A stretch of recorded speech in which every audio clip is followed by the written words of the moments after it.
In our last lecture, we looked at the portraits of Agamemnon and Achilles in the Iliad of Homer. The Iliad is truly a great book, and I would define a great book as one that deals with a great theme. And as we saw, the theme of the Iliad is nothing less than life itself. What is its meaning? It also needs to be written in noble language, and any language can be noble. But the Iliad in particular creates a rapport between what is elevated and poetic and what is sound and solid. Its descriptions, its similes, its metaphors live with us and live through the ages. Which brings us to the third criterion for a great book, and that is it speaks across the ages. It is universal. And how many generations have told and retold the story of Troy? And part of that universality, that is Homer, is his ability to create a viable, indeed, and enduring portrait of the enemy, of Hector. And when we have read the Iliad, or when Homer's audience listen to it, Hector stays with us just as much as do Achilles and Agamemnon. The Iliad was composed about the year 750 BC. And it was composed for a Greek audience, but one that was living in the very homeland of the Trojans. For starting about 1000 BC, Greeks had migrated across the sea and settled all along the coast of what they called Asia Minor, what we would call Turkey today. And the Iliad was composed there for an audience which knew, by historical tradition of these great events, it was a statement of the ethnic pride of the Greeks in their great victory, but it also pays homage to the man of honor and valor, Hector, who fought against them. Hector is a mighty warrior. He is a soldier. He glories in war. At the same time, he is a compassionate and loving father and husband. He is a patriot. He is a tragic hero who knows that Troy must fall and yet fights on because the cause is the noblest, patriotism. As he says at one point when there's a question about omens that have occurred, the best omen is to fight for your country. Let us get on with it, for the best is simply to do our duty. Now, bravery without a sense of honor is mere savagery. And the code of values for Hector, as for Achilles, centers around the ideal of honor. If we wish a fourth criterion for a great book, it is that it summarizes the values of an age at its height. And the Iliad is the summation of the heroic age. That age in which warfare is the basic element of human existence, in which plunder is part of life, and in which great heroes fight above all for the sake of their honor and their glory. So it was that Achilles had been asked early on in life, did he want a long and peaceful and wealthy life, or did he want a short life that would leave behind forever glory? And he chose without hesitation glory. And glory is also central to Hector. As Achilles and Agamemnon are foils for one another, so Hector and his brother Paris are foils for one another, both of them among the many children of King Priam of Troy. Paris had, it was foretold, had the omen that he would one day be the ruin of his country. And so his father sent him away to be a shepherd. And there he was, Paris, tending his flocks, when one day 3 divine beauties come down upon him, descend upon him. They had been at a banquet, and the goddess of discord, the only divine figure not invited to this great banquet on Olympus, had rolled in an apple that said, "To the fairest." Athena, Hera, Aphrodite, all reached for it. Hera, the queen of the gods, Aphrodite, the goddess of love, Athena, the goddess of wisdom, but also a warrior goddess. They all reached for it. And I told Zeus, you decide. Now you see right there, Homer understands human nature when he refers to this story towards the very end of the Iliad. Zeus is a very good CEO. He knows to pass this on down. There's no way you can win this choice. So he passes it on down to Paris, who is foolish enough to accept it. Now, each of the goddesses promises him a bribe. Hera, for example, will make him a mighty king. Athena will lead him to victory in war. But Aphrodite knows Paris, and she offers him the most beautiful of women. And right there, he makes that choice. You see how unheroic Paris is. And that is what leads him to Sparta and to the seduction of the beautiful Helen. And so he brings her back, and with it brings war upon his country.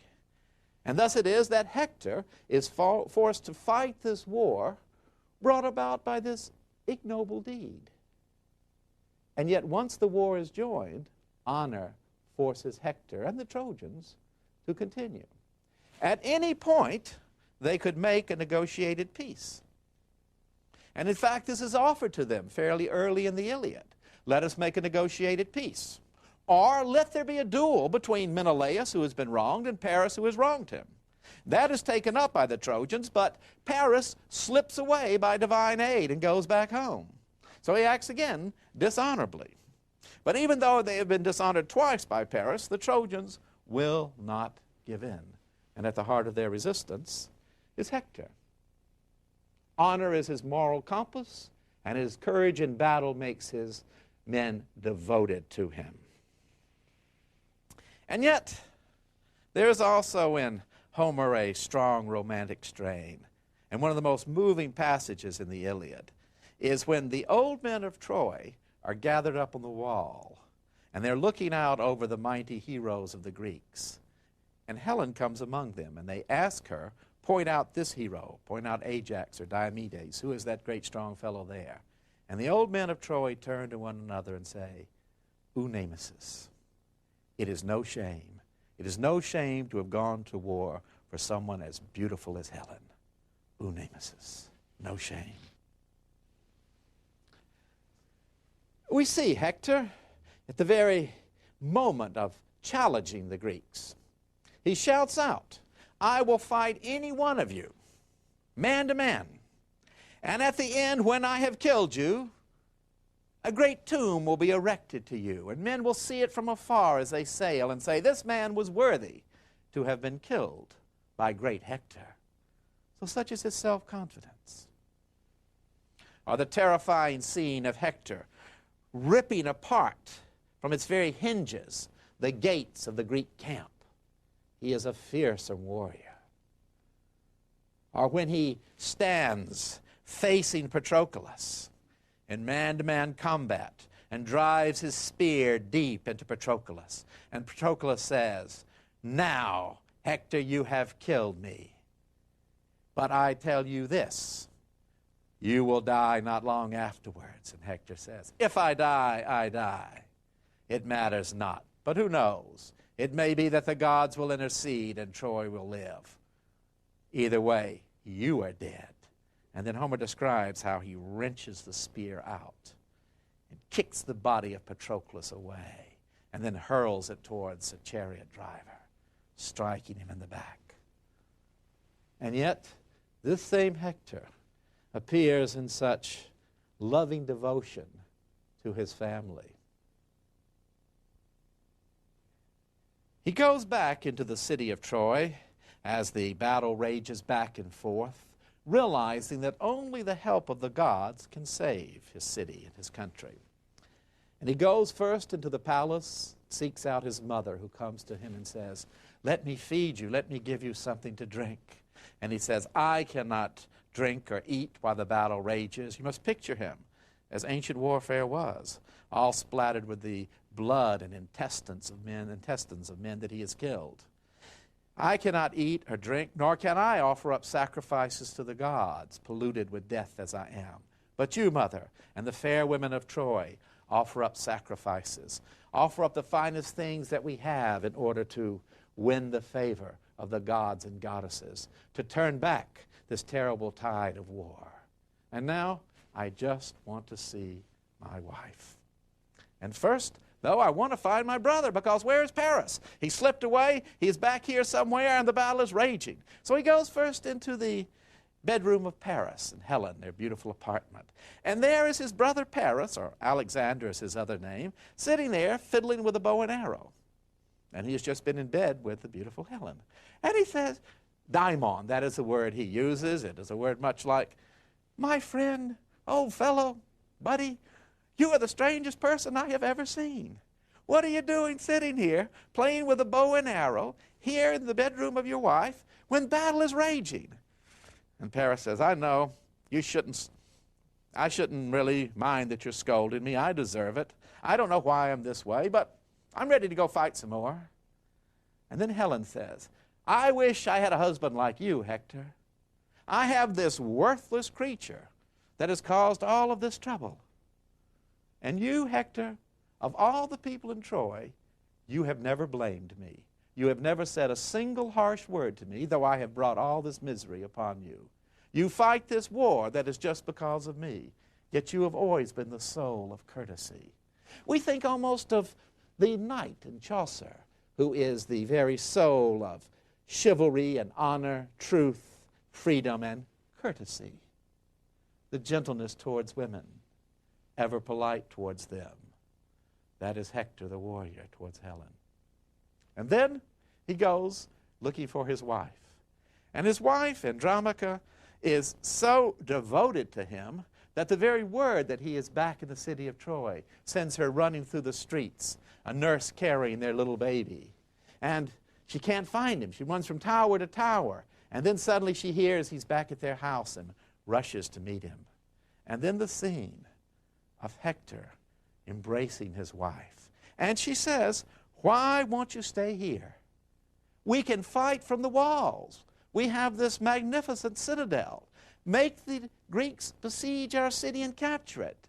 We can hold out forever. And he says, honor won't allow it. We must fight them outside the walls, and there do battle and win. Honor will not allow it, he says. And then he turns to his little baby, and again, Homer captures so magnificently. The little creature is shocked. He doesn't know his daddy in this helmet and with the blood over him, and he cries. Hector pushes back his helmet and says, there, it's Daddy. He even has a special little name for his little boy. And he says, now, you will grow up and be a warrior. You will be greater even than your dad. That is my promise and hope for you. It is a man's world, and he says to his wife, Andromache, what hurts me most of all is that if we lose, you will be taken captive, and men will say as you work hard as a slave, she was the wife of great Hector. How could this have happened? But now I must go back into the fray. And as he is walking out towards the city gates, his brother Paris joins up with him, all ready for battle. And Hector says, again, old fellow, you are so strange. You are as good in battle as any man. Why do you allow them to talk like this about you? Paris says, I don't know, I'm sorry, I'm not like you. And Hector says again, so charitable. Don't worry about it. We'll fight this battle, and who knows, we may win. And when it is over, when we have restored and preserved the day of liberty, that is the phrase, the day of liberty for our wives and our children, then we'll offer up sacrifices to the gods and goddesses, and all will be well. And the two of them march out together.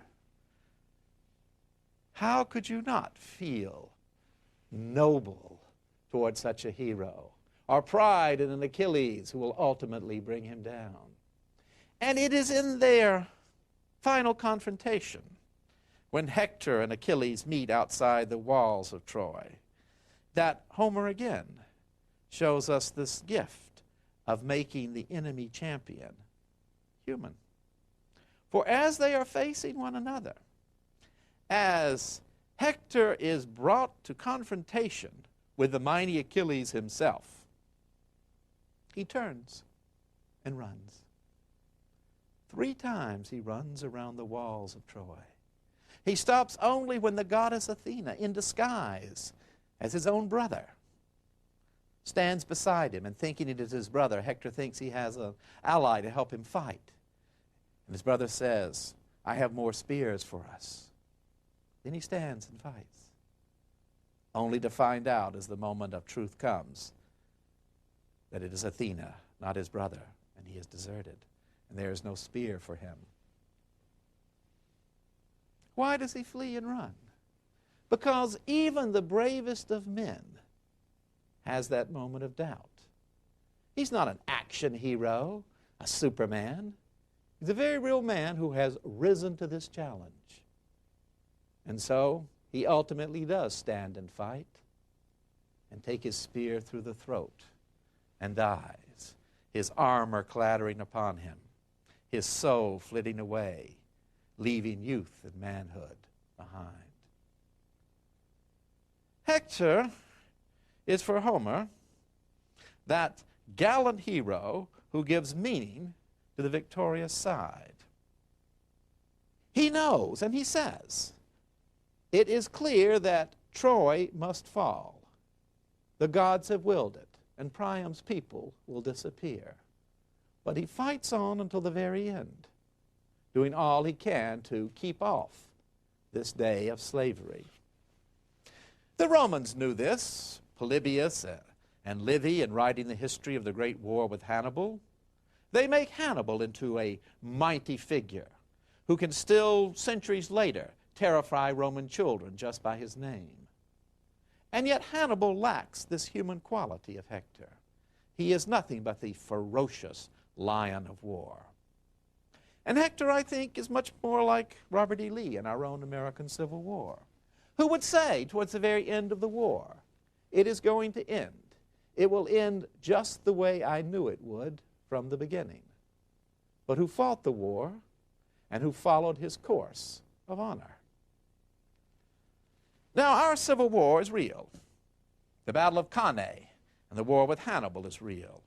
We ask ourselves the question, though, if Homer is writing 750 BC, if the Greeks would have dated the Trojan War 500 years earlier, is there any historical kernel to this? You might say, does it matter? After all, there are great stories that have no historical kernel whatsoever, like Star Wars. But I think it important to discover if this great struggle at Troy was a memory of something real and true, and whether figures like Achilles and Agamemnon and Hector really existed. Now, if this were a teaching company course, perhaps a kind of Chautauqua 150 years ago, a learned professor would stand here and tell you, no, there was no Trojan War, and there is no purpose in going in search of it. You might as well go and look for Camelot, they would have told you. Both of them, King Arthur and the Iliad, are just fairy tales. Rich, interesting fairy tales, but fairy tales. It was not a professor, but a businessman, Heinrich Schliemann, who would change forever the way we view the Iliad and the great story of the Odyssey. He was born in Germany in 1822. His father was a pastor, Lutheran pastor, but the father had trouble handling money. He had an affair with the chambermaid, and ultimately was thrown out of his pastorate for this womanizing and for embezzling funds. And young Heinrich had to go and live with his uncle. He was denied a real education. He was denied that education in the classics, which was a very staple of a gentleman's education in the Germany of his day. And instead, pretty early on, about the age of 14, he was sent off to work in a grocery store there in the north of Germany in Prussia. And one day, as he was there handling big crates of pickled herrings and handling bunches of potatoes, a mill hand came in and ordered some vodka and began to drink and drank and drank and drank. And then finally the mill hand began, drunk as he was, and And Schliemann said, "What is that?" And the mill hand said, "Why, that's the first line of the Iliad in Greek." "How do you know it?" He said, "Well, you know, my parents sent me to a classical school, and look what it got me. Here I am, a drunken mill hand." He said, "That's all right. Would you like some more vodka?" "Well, yeah." "If I give you more vodka, will you say that over again?" "Yes. In fact, I can give you more lines than that. Just keep giving me vodka." And he did. And Schliemann said, "You know what? I have right here a book. It was a Christmas present from my father, one of the few things I have from him. And look, here is an engraving of the siege of Troy and of burning Troy. I tell you something. One of these days, I am not only going to read Greek, but I am going to find Troy." The mill hand would have said, "Well, but my teachers told us it doesn't exist. It's just a fable." "No, it is real. I am sure of it."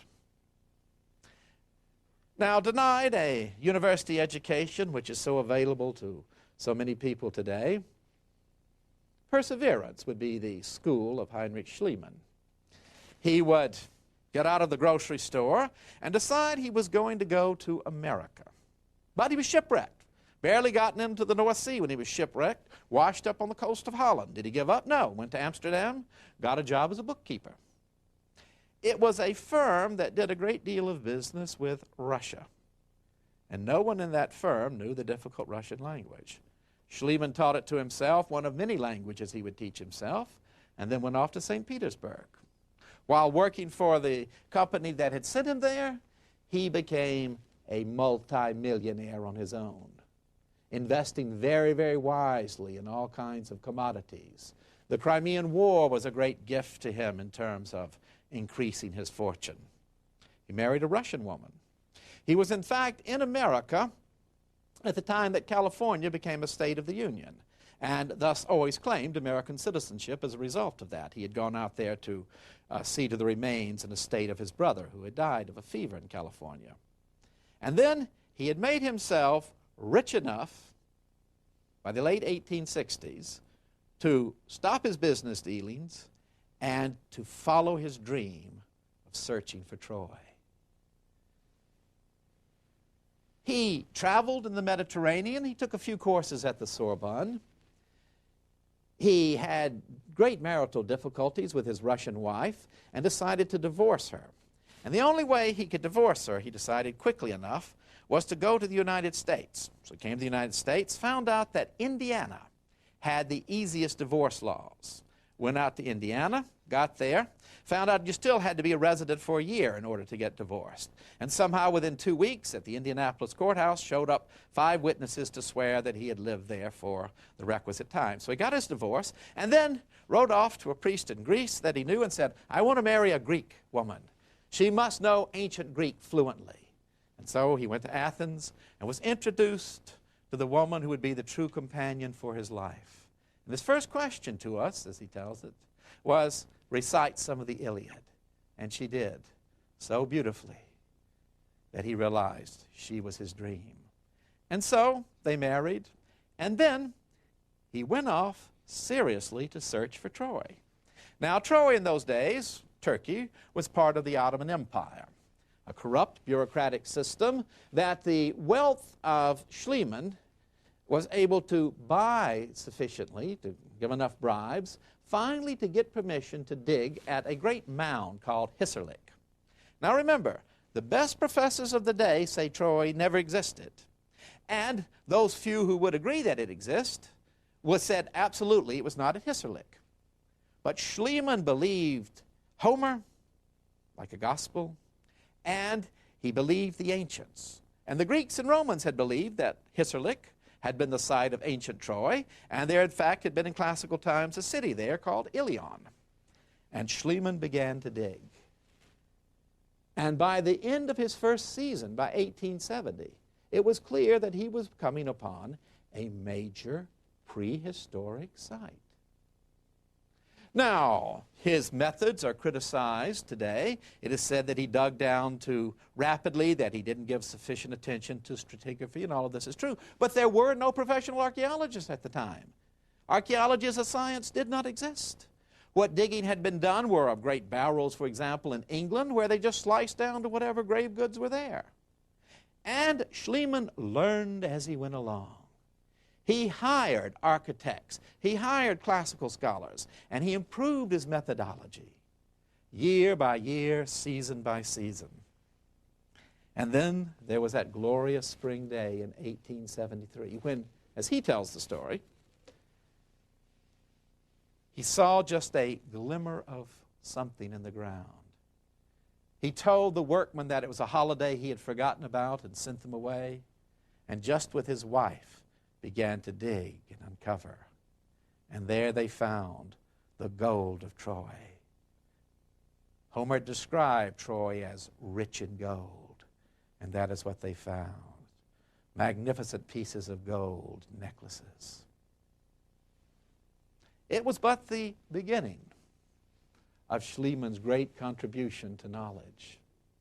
Fired by what he had learned in Troy, he then asked the question, if there were a Troy, and he was to prove that there was a great city on that site, at the very time the Greeks believed the Trojan War occurred, that it was surrounded by great walls, similar to the walls described in Homer, even down to the angles that Homer describes. Homer describes how the warriors try to climb up the angles in the walls, and there were angles in his walls. There was a great megaron, or central hallway, that was the main feature of the palace that he thought to be the palace of Priam. That Troy had undergone a great siege. There were massive vessels of pottery for storage, and that it had been captured and burned by human hands in the very period the Greeks believed the Trojan War had occurred. But he asked the question, if there were a Troy, what proof is there that an expedition could be sent from Greece? Were there mighty cities like Mycenae? Because in classical times, Mycenae was such a small place that only 80 men were sent from it at the time of the Persian Wars. How could it have been the center of political power in Greece that was described by Homer? And so he went to Mycenae, got permission to excavate, and there found in 1876 graves, circular graves, shaft graves, and digging down to the very bottom, found the remains of what he believed to be Agamemnon, a golden mask created as a death mask for a king, spears and shields, weapons of a warlike society. And he cabled the king of Greece and said, I look today upon the face of your ancestors. And sure enough, Mycenae had been a powerful city in the day of the Trojan War. And it was Heinrich Schliemann who opened up for us this vast world of Mycenaean archaeology and showed the truth of the Iliad. Now, the professors were slow to give in. In fact, the first real recognition he received came from Gladstone, William Gladstone, the Prime Minister of Britain, who believed that Homer, as a great source of ethical wisdom, must be true, must be telling the truth about the stories. And Schliemann went to London, lectured before the British Museum, and still the professors kept picking at him. And time again he was challenged, and it was said that he had salted his remains and planted these grave goods. In 1890, continuing to excavate at Troy, he would be struck down in Naples. He had gone to visit the excavations at Pompeii and died on Christmas Day, walking across the streets of Naples. But his legacy lives on. It has been challenged even today, and professors have engaged in what we might call a revenge of the nerds, trying to prove that Schliemann was a pathological liar, that his diary was falsified. What they cannot disprove is the reality of great Troy there where Homer said it was, and not just of Mycenae, but of sites like Pylos, the city of Nestor, a desert in antiquity, but in the time of Homer, the 13th century BC, the site of a great palace, where tablets were found showing that this society was not only a warrior society, but a society which kept careful records, and the records were kept in Greek. And they speak of the ships and the war chariots. They preserve the remains of helmets and shields, unknown in the 5th century BC, but alive in the pages of Homer. And so, Troy was real, Agamemnon was real, the Trojan War was a real event that left forever to the Greeks this legacy of honor, courage, valor, and devotion. In our next lecture, we will turn to the aftermath of the Trojan War and to the figure of Odysseus.